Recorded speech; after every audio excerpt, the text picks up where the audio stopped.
रात भर शिवलिंग को ना रखे। शंकर भगवान के प्रसाद को रात भर नहीं रखना।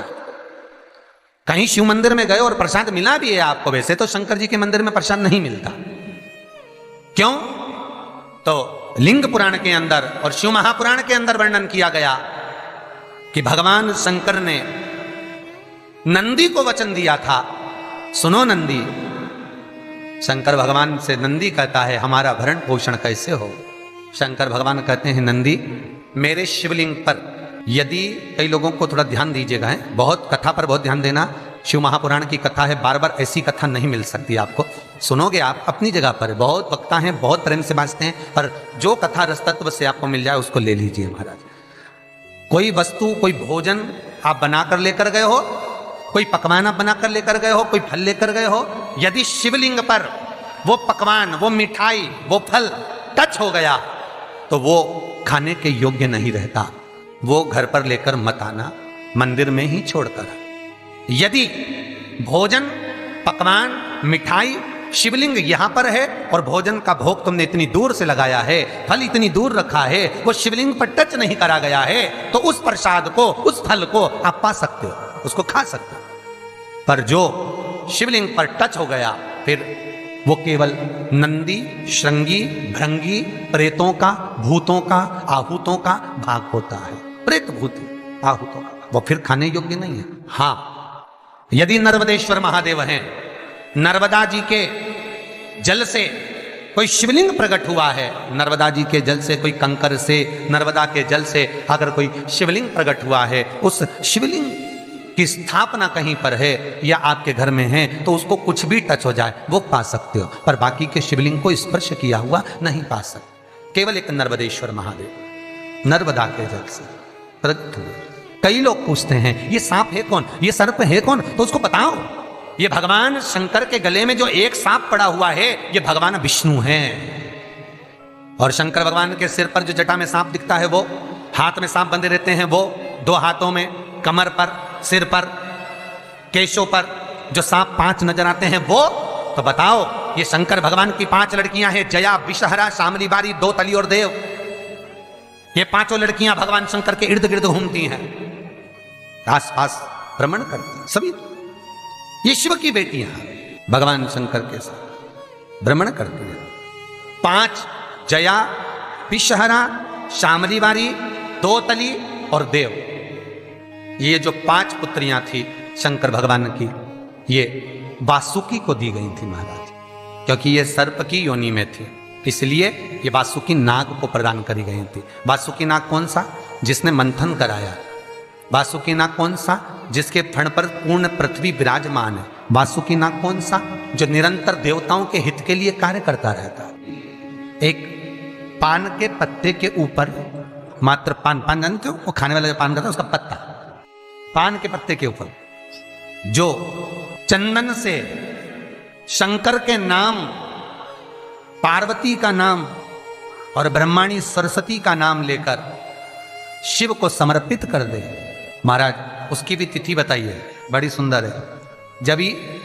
जब रवि का पुष्य योग पड़े, रवि पुष्य नक्षत्र हो, रवि का पुष्य योग पड़े, उस समय पान के पत्ते पर चंदन से शंकर, पार्वती और सरस्वती का स्मरण कर कर जो शिवलिंग के ऊपर उस पान के पत्ते को चढ़ाकर 5 बेलपत्र, 3 समी पत्र समर्पित कर देते हैं, उस बच्चे से चढ़वा देते हैं, वो बच्चा कभी पढ़ने में कमजोर नहीं होता, विद्या में बढ़ता ही बढ़ता है।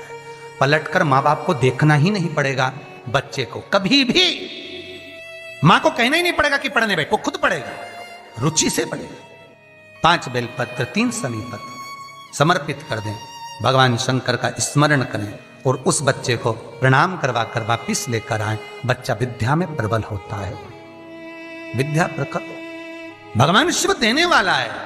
सरस्वती को स्वर वो दे। शिव महापुराण की कथा, लिंग पुराण की कथा, विष्णु पुराण की कथा, पद्म पुराण की कथा कहती है कि किसी वृक्ष के नीचे, जिन वृक्षों का गुणगान हमारे शास्त्र करते हैं, जिन वृक्षों का गुणगान हमारी पुराणे करती हैं, उन वृक्ष के नीचे अगर एक मंत्र का मनका भी फेरा जाए तो उसका पुण्य 1000 गुना प्राप्त हो जाता है, आप रूप प्राप्त होता है अपने आप जिस पुण्य को करना चाहे। मेरा बहुत निवेदन है महाराज, बहुत प्रयास करा करो, प्रयास करना।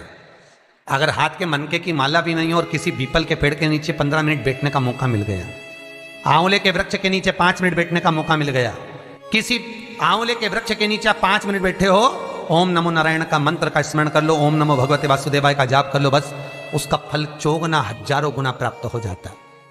शमी के पेड़ के नीचे बैठे हो, श्री शिवाय नमस्तुभ्यम का जाप करिए, चौगुना गुना फल मिलेगा, 1000 गुना फल। बेलपत्री के पेड़ के नीचे गए हो, ओम नमः शिवाय ओम का जाप करिए, फल मिलेगा। उस फल को हमें पाना है। कई लोग कहते हैं महाराज हम पूजन बहुत करते हैं, हम पाठ करते हैं, हम अर्चना करते हैं, हम व्रत रखते हैं, हम उपासना करते हैं, हम दान करते हैं, हम पुण्य करते हैं, हम सत्कर्म करते हैं, उसके बाद भी दुख क्यों है? हम पूजन तो कर रहे हैं। आपके पेट में दर्द हुआ, मान लो आपके सिर में दर्द हुआ, अब सिर में दर्द हुआ तो आपने गोली तो खाई, एनासिन भी खाई, क्रोसिन भी खाई, डिस्प्रिन भी खाई, कॉम्बिफ्लिम भी खाई, ना जाने कहां की गोलियां खा गए, सिर में दर्द था और 4-5 तरह की गोली खा गए। तुमने जब तो गोली खा ली और गोली खाने के बाद तुम्हें थोड़ा सा असर भी हो गया, पर इतनी गोलियां जो खाई है तो बाद में रिएक्शन तो करेगी, कुछ तकलीफ तो देगी, कुछ गर्मी तो करेगी, बीपी शुगर ऊंचा नीचा कर सकती है, नहीं पाई। उसी तरह मंत्र, माला, पाठ, जप, अनुष्ठान फल कब देते हैं और फल कब नहीं देते, ये शिव महापुराण की उमा संहिता कह रही है। शिव महापुराण का उमा खंड, पार्वती खंड को अच्छे से पढ़िए तो उसमें बताया है, उसमें वर्णन किया है। हम पाठ करने बैठे, इतनी बड़ी पोथी लेके लोग बैठ जाते हैं, पहले राम रक्षा स्तोत्र पढ़ लिए, फिर ये पढ़ लिए, गीता जी का अध्याय पढ़ लिया, ये पढ़ लिया, ये चालीसा, दुर्गा चालीसा, शिव चालीसा, तांडव, ये मंत्र जप लो, वो मंत्र जप लो, फिर कोई महाराज बता गया वो मंत्र जप लो, फिर कोई महाराज बता गया वो मंत्र जप लो, ये वाला देवता ला के अलमारी में रख लो। इतनी बड़ी पूजन की अलमारी, बस इतनी बड़ी, ज्यादा से ज्यादा होगी तो इतना बड़ा पूजन का घर, कमरा, उसमें इतना सारा देवता। रामेश्वर गई तो उनको ले आई, जगन्नाथ जी गई तो उनको ले आई, द्वारका गई तो उनको ले आई, वृंदावन गई तो उनको ले आई, महाकालेश्वर गई तो उनको ले आई, सारा देवी देवता वहीं बैठा, पितृदेव, ये देव, कुल देवी, शंख देव, घंटी देव, दिया देव, सब उसी में, गणेश जी, शंकर जी, हनुमान जी, राम जी, सब भरा बड़ा।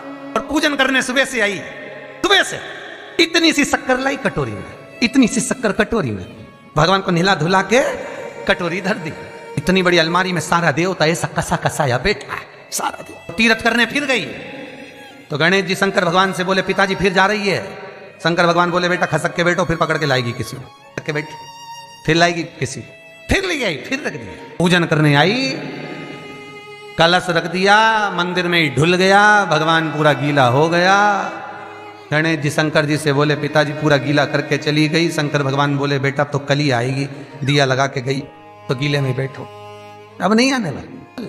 और ध्यान देना साहब, इस कथा को आपके ऊपर लेकर समझाया जा रहा है, क्योंकि शिव महापुराण की कथा कहती है कि आप जो मंत्र जप रहे हो, आप जो माला जप रहे हो, आप जो साधना कर रहे हो, आप जो पाठ कर रहे हो, वो आप पर असर कर रहा है कि नहीं कर रहा है, वो आपको समझना है। राम रक्षा स्तोत्र का पाठ करो तो पहले हनुमान चालीसा पढ़ो, फिर राम रक्षा स्तोत्र करो। शिव चालीसा, दुर्गा चालीसा, गणेश चालीसा, हनुमान चालीसा, गायत्री चालीसा, इन 4-5 चालीसा को एक साथ कभी नहीं पढ़ना। एक चालीसा यदि आपने पढ़ ली है शुरू में, तो पाठ पूरा होने के बाद जब उठने की तैयारी हो तब दूसरी चालीसा पढ़ दो, बाकी की चालीसा भले आप बाद में पढ़ दो। पर एक साथ 4 चालीसा का पाठ नहीं होना चाहिए।